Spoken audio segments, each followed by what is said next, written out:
Prodi Ilmu Administrasi Negara Angkatan 2023. Di sini saya akan menjelaskan sebuah materi mengenai karakteristik birokrasi yang saya berharap semoga materi ini dapat memberikan manfaat yang luar biasa kepada para audiens. Karakteristik birokrasi. Pengertian birokrasi. Menurut Muhammad Sabir dalam buku Birokrasi, Pelayanan Publik, Konsep, Teori, dan Aplikasi secara etimologi, birokrasi diambil dari kata bureau dalam bahasa Prancis dan kratos dalam bahasa Yunani. Bureau berarti meja tulis, sedangkan kratos artinya pemerintahan.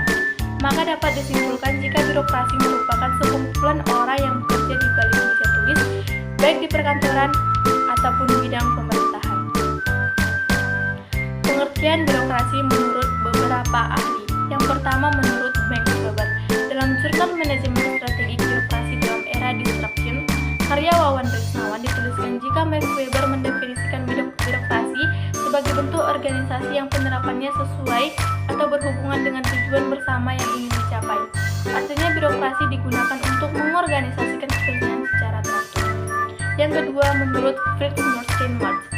Definisi birokrasi menurut Fritz Morstenmartz adalah tipe organisasi yang biasa digunakan pemerintahan modern untuk melaksanakan tugas yang sifatnya spesialis dilakukan oleh aparatur pemerintah dalam suatu sistem administrasi.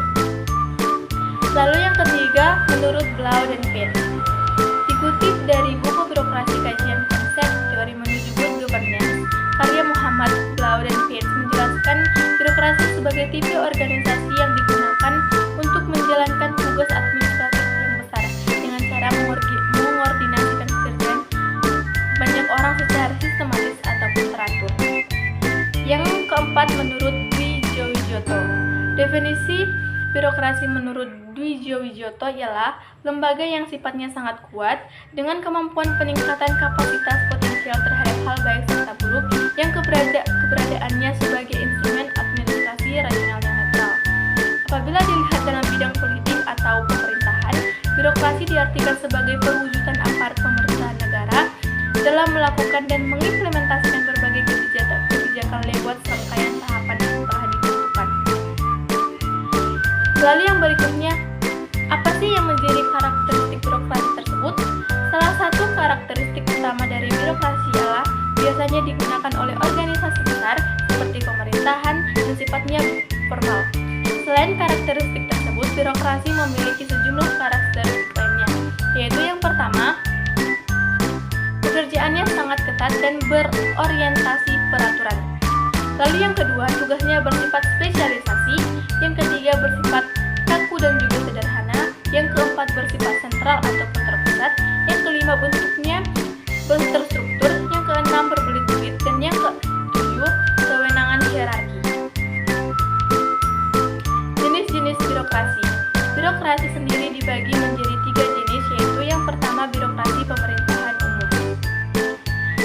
Adalah rangkaian organisasi pemerintahan yang menjalankan tugas pemerintahan yang sifatnya umum.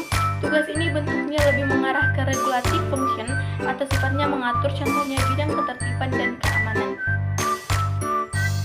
Lalu yang kedua, birokrasi pembangunan.